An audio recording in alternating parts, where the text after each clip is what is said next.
Hello बच्चों, आप सभी का स्वागत है आपके अपने YouTube चैनल पे। बच्चों, आज हम क्लास 12 की इकोनॉमिक्स की जो बुक सेकंड है उसका चैप्टर नंबर 3 जिसका नाम है बच्चों कृषि उद्योग तथा व्यापार 1950 से लेकर 1990 तक की स्थिति। कृषि की, उद्योगों की तथा व्यापार की क्या स्थिति रही 1950 से लेकर 1990 तक, इस चैप्टर में हम देखेंगे। ये बच्चों हमारी एमसीक्यू की सीरीज चल रही है, लगातार चल रही है बच्चों। और इस वीडियो के अंदर हमने मोस्ट एक्सपेक्टेड क्वेश्चंस को इंक्लूड किया है। और ये वीडियो उन बच्चों के लिए ज्यादा इंपॉर्टेंट और खास हो जाती है जिन बच्चों ने अभी तक इकोनॉमिक्स में कुछ भी पढ़ा नहीं है।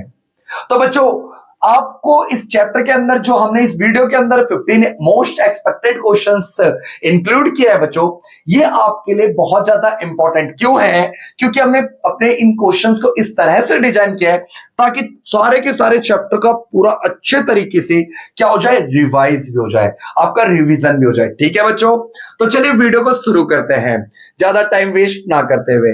बच्चों, अगर आपने हमारे चैनल को सब्सक्राइब नहीं किया है तो चैनल को सब्सक्राइब कर दीजिएगा, क्योंकि पूरे यूट्यूब पे हिंदी में इकोनॉमिक्स पढ़ाने वाला इकलौता यूट्यूब चैनल हमारा है। ठीक है बच्चों, चलिए देखिए बच्चों, तकनीकी सुधारों के कारण कृषि क्षेत्र में उत्पादकता क्या हुआ। देखो बच्चों, तकनीकी सुधार का मतलब समझते हैं, इसे हम कह सकते हैं प्रौद्योगिक सुधार, टेक्निकल रिफॉर्म। पहले मैं जब पढ़ाता था ना शुरुआत में, तो एक ब्लैक बोर्ड होता था, चौक से पढ़ाता था, बहुत धूल गर्दा उड़ता था। अब मैं जब पढ़ा रहा हूं ना बच्चों, व्हाइट बोर्ड से पढ़ाता हूं अपने ऑफलाइन कोचिंग में। वहां पे मेरे पास एक मार्कर होता है, और जहां पे हमने ये स्टूडियो सेटअप कर रखा है वहां पे हमारे पास डिजिटल बोर्ड है, एक पेन है, ये जिससे आपको क्वेश्चन देखते हैं हम, ये टैब भी है हमारे पास एक अच्छा खासा, शूट हो रहा है हमारा भाई वीडियो, बहुत अच्छा सा एक कैमरा भी है ना। तो बच्चों, ये क्या टेक्नोलॉजी, और टेक्नोलॉजी के विकास होने से क्या हुआ है भाई, ऑफलाइन कोचिंग में हमारे पास कुछ लिमिटेड क्षेत्र के ही बच्चे आ पाते हैं। अब इस तकनीकी सुधार के कारण क्या हो रहा है, हमारे साथ दूर दूर के बच्चे भी जुड़ रहे हैं, है ना। तो इसी को कहते हैं बच्चों टेक्निकल रिफॉर्म, तकनीकी सुधार। अब इसका टेक्निकल रिफॉर्म का कृषि क्षेत्र पे क्या असर पड़ा, उत्पादकता पे, प्रोडक्टिविटी पे। बच्चों, कृषि क्षेत्र में उत्पादकता का संबंध ये होता है कि एक हेक्टेयर जमीन पे उत्पादन कितना होता है। ठीक है, तो तकनीकी सुधार के कारण बच्चों कृषि में उत्पादकता बढ़ी है। क्या हुई है बच्चों, उत्पादकता बढ़ी है। ठीक है, समझ आ गया। आगे देखते हैं, सेकंड क्वेश्चन देखेंगे। सेकंड क्वेश्चन क्या कह रहा है हमारा, सेकंड क्वेश्चन है बच्चों, जोतों की चकबंदी से क्या अभिप्राय है। जोतों का मतलब होता है बच्चे खेत, चकबंदी का मतलब होता है बिखरे हुए को इकट्ठा करना, बिखरे हुए को इकट्ठा, बिखरे हुए जोतों को एक साथ करके परिवर्तित करना। ठीक है, अच्छा ऐसा किया क्यों जाता है, तो देखिए बच्चों, मान लीजिए ये मिस्टर ए किसान है, इनके पास बहुत सारी जमीन है, 1 जमीन, 2 जमीन, 3 जमीन, 4 जमीन, 5 जमीन। अब इनका ध्यान मुश्किल से भाई 2 खेतों पे अपना रह सकता है, अच्छे से 3 खेतों पे रख सकते हैं, और ज्यादा खेतों पे तो नहीं रख सकते। ठीक है, और दूर दूर की खेत है, एक जगह पे भी नहीं है। तो बच्चों, सरकार ने क्या किया, इनको एक जगह पे इकट्ठा करके खेत दे दिया। इसी को कहते हैं बच्चों हम चकबंदी। क्या कहते हैं बच्चों, चकबंदी, है ना। क्वेश्चन नंबर 3 है बच्चों, रासायनिक उर्वरकों के प्रयोग से। बच्चों देखो, रासायनिक का मतलब होता है केमिकल, उर्वरक का मतलब होता है खाद। केमिकल वाले खादों का प्रयोग करने से क्या हुआ, प्रति छोड़ने पर वृद्धि होती है। प्रति छोड़ने का मतलब क्या होता है, जब हम किसी जमीन पर, भूभाग पर खेती करते हैं, उसका उपजाऊपन तो थोड़ा कम हो जाएगा ना, तो उसके उपजाऊपन को दोबारा से लाने के लिए हम कुछ टाइम तक के लिए छोड़ देते हैं जमीन को। 1-2 साल तक खेती नहीं करेंगे, 3 साल तक खेती नहीं करेंगे, 5 महीना, 10 महीना, तो उसी को क्या प्रति छोड़ने में वृद्धि होती है, नहीं भाई कम होगा। प्रति छोड़ने में कमी होती है, हाँ जी।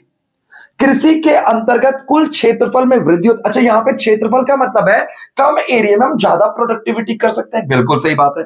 तो इसका सही उत्तर हो जाएगा बच्चों हमारा डी, बी और सी दोनों, बी और सी दोनों। ठीक है बच्चों, अब क्वेश्चन नंबर 4 देखेंगे अपन। क्वेश्चन नंबर 4 क्या कह रहा है, भारत में हरित क्रांति की विशेषता रही है। भारत के अंदर बच्चों हरित क्रांति की क्या विशेषता रही है, समझते हैं हरित क्रांति को। हरित क्रांति बच्चों 2 शब्दों से मिलकर बना है, हरित प्लस क्रांति। हरित का मतलब होता है फसल, और क्रांति मतलब होता है बच्चों भारी वृद्धि, भारी वृद्धि, फसलों के उत्पादन में भारी वृद्धि को ही हरित क्रांति कहते हैं। अच्छा, तो हरित क्रांति को हम पढ़ते हैं बच्चों दो फेसेस में इंडिया में आई थी, 1960 से 70 का दशक, 70 से 80 का दशक, दो फेसेस में पढ़ते हैं। ठीक है, आगे भी इसको अच्छे से मैं बताता हूं आपको, थोड़ा कोई दिक्कत नहीं। फसलों के उत्पादन में वृद्धि हुई, बिल्कुल सही बात है। क्षेत्रफल में वृद्धि हुई, हां जी। हम खाने पीने के मामले में आत्मनिर्भर हुए, सेल्फ सफिशिएंट हो गए, है ना? हां जी, बिल्कुल सही बात है। तो इसका सही उत्तर हो जाएगा बच्चों उपरोक्त सभी। क्या हो जाएगा बच्चों? उपरोक्त सभी, ऑल ऑफ दिस। ठीक है, क्वेश्चन नंबर, नेक्स्ट क्वेश्चन देखते हैं। क्वेश्चन नंबर 5 क्या कह रहा है? क्वेश्चन नंबर 5 कह रहा है बच्चों हमारा, निम्नलिखित में से कौन सी भारत में हरित क्रांति की सीमा है? What is the limitation of the green revolution in India? बच्चों, असमान प्रसार हुआ, अनइक्वल स्प्रेडनेस, बिल्कुल सही बात है। भाई हरित क्रांति का असर सब जगह दिखा? नहीं दिखा। बिहार में तो नहीं दिखा हमें फसलों का उत्पादन बढ़ते हुए, हमें असम में तो नहीं दिखा जी, पश्चिम बंगाल में नहीं दिखा, हमें दिखता कहां पे? पंजाब में दिखता है, वेस्टर्न यूपी के अंदर दिखता है बच्चों, है ना? साउथ इंडिया में दिखता है। तो ये सही है, लिमिटेशन है। किसानों के दृष्टिकोण में परिवर्तन है? बिल्कुल नहीं, ये तो अच्छे प्रभाव है। खाद्यान्न उत्पादन में आत्मनिर्भर, ये भी अच्छा प्रभाव है। कृषि का यांत्रिकरण, ये भी अच्छे प्रभाव है। समझ गए बच्चों? तो क्वेश्चन नंबर 5 का आंसर क्या हो गया हमारा? ए। ठीक है, क्वेश्चन नंबर 6 देखते हैं अब। क्वेश्चन नंबर 6 क्या कह रहा है बच्चों हमारा? भूमि की अधिकतम आकार जो कि एक व्यक्ति अथवा परिवार रख सकता है क्या कहलाती है?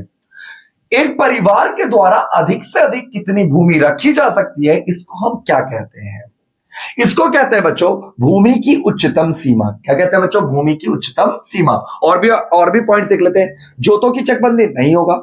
जोतों की चकबंदी का मतलब तो ये होता है बिखरे हुए खेतों को एकजुट करना। प्रतिभूमि नहीं, ये भी नहीं होगा। ये तो भैया कुछ समय के लिए जो जमीन को छोड़ देते हैं वो। सहकारी कोऑपरेटिव फार्मिंग, बिल्कुल नहीं। तो सही उत्तर हो गया हमारा छठे का बच्चों ए। ठीक है, क्वेश्चन नंबर 6 का क्या हो गया बच्चों हमारा? ए। ठीक है, क्लियर हो गया बच्चों। अब देखते हैं क्वेश्चन नंबर 7 को। देखिए क्वेश्चन नंबर 7 क्या कह रहा है? क्वेश्चन नंबर 7 कह रहा है बच्चों, औद्योगिक नीति प्रस्ताव 1956 ने जोड़ दिया। हमारी जो औद्योगिक नीति आई थी बच्चों 1956 में, जिसके अंदर हमने इंडस्ट्रियल ग्रोथ के लिए, इंडस्ट्रियलाइजेशन के लिए जो पॉलिसी बनाई थी दूसरी पंचवर्षीय योजना के अंतर्गत, इसमें मेन फोकस किस पे था? सार्वजनिक क्षेत्रों की भूमिका पर, हां जी। पब्लिक सेक्टर इंटरप्राइजेस पर। कुछ दिक्कत आ रही है क्या वीडियो में? नहीं, ठीक है। देखिए पब्लिक सेक्टर इंडस्ट्री पे बिल्कुल सही बात है। निजी क्षेत्रों की भूमि पे नहीं, भूमिका नहीं, रोल तो ज्यादातर किसका था? पब्लिक सेक्टर का था, है ना? अच्छा, संयुक्त क्षेत्र की भूमिका पर नहीं। 1956 की जो पॉलिसी थी ना बच्चों, इसमें मेन फोकस किस पे था भैया? पब्लिक सेक्टर एंटरप्राइजेस पे। ठीक है, क्वेश्चन नंबर 7 क्लियर है बच्चों? 7 का ऑप्शन नंबर ए है, क्लियर है। क्वेश्चन नंबर 8 है बच्चों, निम्नलिखित में से कौन सी छोटे पैमाने के उद्योगों की मुख्य विशेषता?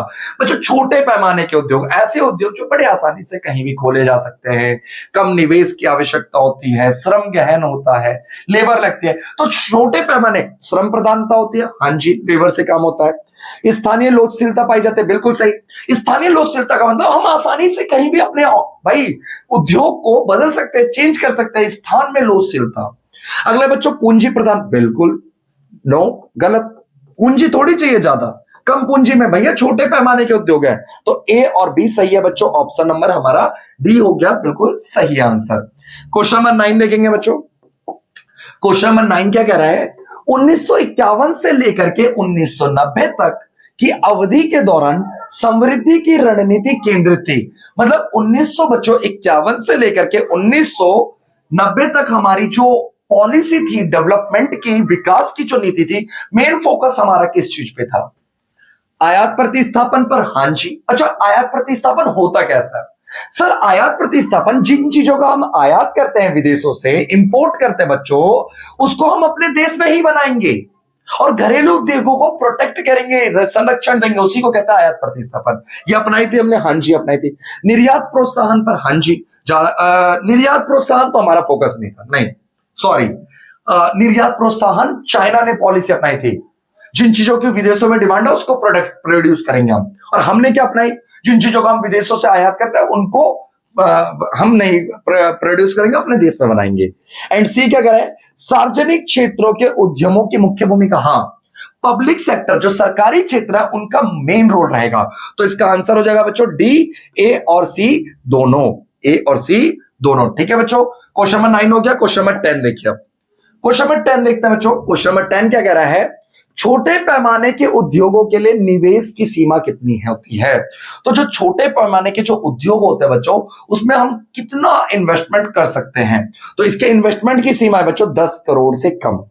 अगर 10 करोड़ से कम इन्वेस्टमेंट है तो वो कहलाती है बच्चों छोटे पैमाने के उद्योग। क्या कहलाते हैं बच्चों, छोटे पैमाने के उद्योग। ठीक है, क्वेश्चन नंबर 11 देख लीजिए। क्वेश्चन नंबर 11 क्या कह रहा है, औद्योगिक लाइसेंसिंग की नीति का मूल विचार क्या था। देखो, उद्योग धंधों के लिए लाइसेंस चाहिए, चाहे आप छोटा बड़ा उद्योग खोलिए, उस समय पॉलिसी हमारी ऐसी थी लाइसेंस लेना पड़ेगा। इसका मेन फोकस क्या था, सीधा आंसर पे चलते हैं। देश के पिछड़े क्षेत्रों में उद्योगों को प्रोत्साहन देना। जो देश के जो पिछड़े इलाके हैं वहां पे उद्योग धंधों का विकास हो, उद्योग धंधों को बढ़ावा मिले। ठीक है बच्चों, नेक्स्ट क्वेश्चन देख लीजिए। क्वेश्चन नंबर 12, निम्नलिखित में से कौन सी छोटे पैमाने उद्योगों की विशेषता है। छोटे पैमाने के उद्योगों की विशेषता क्या है। छोटे पैमाने के उद्योग श्रम गहन होते हैं, रोजगार परक होता है। हाँ जी, लेबर इंटेंसिव होते हैं, श्रम गहन ज्यादातर लेबर काम करती है। रोजगार परक होता है, हाँ जी, रोजगार का सृजन करते हैं। छोटे पैमाने के उद्योग स्थान निर्धारण संबंधित लोचशीलता पाई जाती है, बिल्कुल लचीलापन पाया जाता है, कहीं भी हम खोल सकते हैं। छोटे पैमाने के उद्योगों को अल्प निवेश की आवश्यकता होती है, हाँ जी, कम निवेश में कहीं भी खोल सकते हैं। उपरोक्त सभी तो आंसर तो आप भाई बता सकते हो, अब मेरे को नहीं पता इसका आंसर है ना, ये भी सही है। और हाँ, जब भी बच्चों आप ये क्वेश्चन आप करते हैं ना मेरे साथ, तब आप भी देखिए आप इन क्वेश्चनों में से कितना सही कर पा रहे हैं और कितना आपने सही किया या कितना आता था आपको, आप कमेंट बॉक्स में कमेंट करके बताया करें।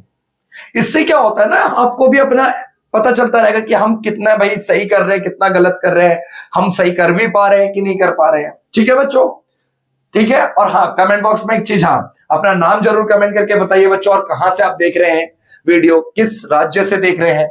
दिल्ली से ही हैं आप लोग या बिहार से भी हैं एक दो, है ना, पता चलेगा मेरे गांव के कितने हैं। चलिए देखिए क्वेश्चन नंबर 13 देखिए, वैसे मैं बिहार से हूं। आंतरिक दृष्टि व्यापार नीति निर्भर करती है। आंतरिक दृष्टि व्यापार नीति क्या होती है। आंतरिक दृष्टि व्यापार नीति, जिन चीजों का हम विदेशों से आयात करते हैं उनको अपने देश में बनाएंगे, अपने घर के उद्योगों को, डोमेस्टिक इंडस्ट्रीज को प्रोटेक्ट करेंगे। निर्यात प्रोत्साहन पर बल देते हैं ना, आयात प्रतिस्थापन पर। हाँ ठीक है, तो इसका सही उत्तर हो जाएगा 13 का बच्चों बी। 13 क्वेश्चन नंबर का क्या हो जाएगा बच्चों, बी। नेक्स्ट क्वेश्चन की ओर चलते हैं बच्चों।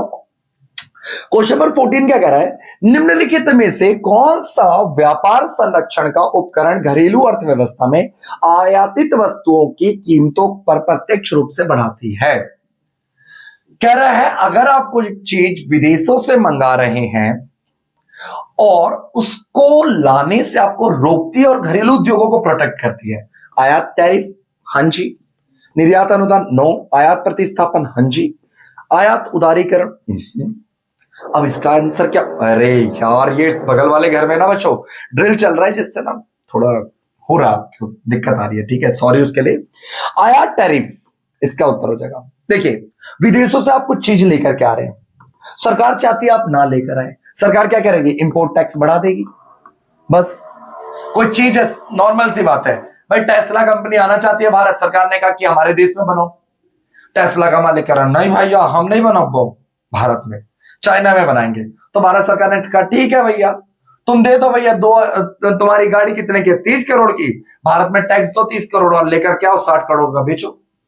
उससे सस्ता में अपना इंडिया में दे दनादन चल रहा है टाटा, ठीक है, और वो टाटा कर देगा टेस्ला को, टाटा। क्वेश्चन नंबर 15, इंडिया लोगों के तो भाई फिलॉसफी है, सस्ता मिलेगा तो ज्यादा लेंगे बेसी, और रॉयल्टी दिखाने के लिए तो भैया एक दो भक्का देता ही है अपना, है ना। क्वेश्चन नंबर 15 देखिए, निम्नलिखित में से किस उद्योग को 1991 से पहले उदीयमान उद्योग की श्रेणी में वर्गीकृत किया गया। उदीयमान वही इलेक्ट्रिसिटी इंडस्ट्री या उभरती हुई इंडस्ट्री के रूप में किसको बताया गया। खाद्यान्न प्रसंस्करण उद्योग, नो। इलेक्ट्रॉनिक उद्योग, हाँ जी। इलेक्ट्रॉनिक उद्योगों को बच्चों उदीयमान उद्योगों की श्रेणी में, यह इंपॉर्टेंट क्वेश्चन है, लास्ट क्वेश्चन था, इंपॉर्टेंट क्वेश्चन था, आखिरी में बिल्कुल इंपॉर्टेंट। तो बच्चों यहीं पे हमारी ये 3rd चैप्टर की वीडियो खत्म होती है। आप हमारे चैनल के प्लेलिस्ट पे जाकर के सारी वीडियो देख सकते हैं। प्लेलिस्ट पे इकोनॉमिक्स की एमसीक्यू की प्लेलिस्ट जो दे रखी है बच्चों चैनल पे, हमारे सारे सब्जेक्ट। और हाँ, बच्चों हम आपके सपोर्ट की बहुत ज्यादा जरूरत है, हमारा छोटा सा चैनल है, ठीक है। तो प्लीज आप लोग सपोर्ट कीजिए अपने स्कूल ग्रुप में और अपने एक फ्रेंड के साथ जरूर शेयर करना ना भूलें और वीडियो को लाइक करें। मिलते हैं बच्चों अगले वीडियो में, तब तक के लिए जय हिंद जय भारत।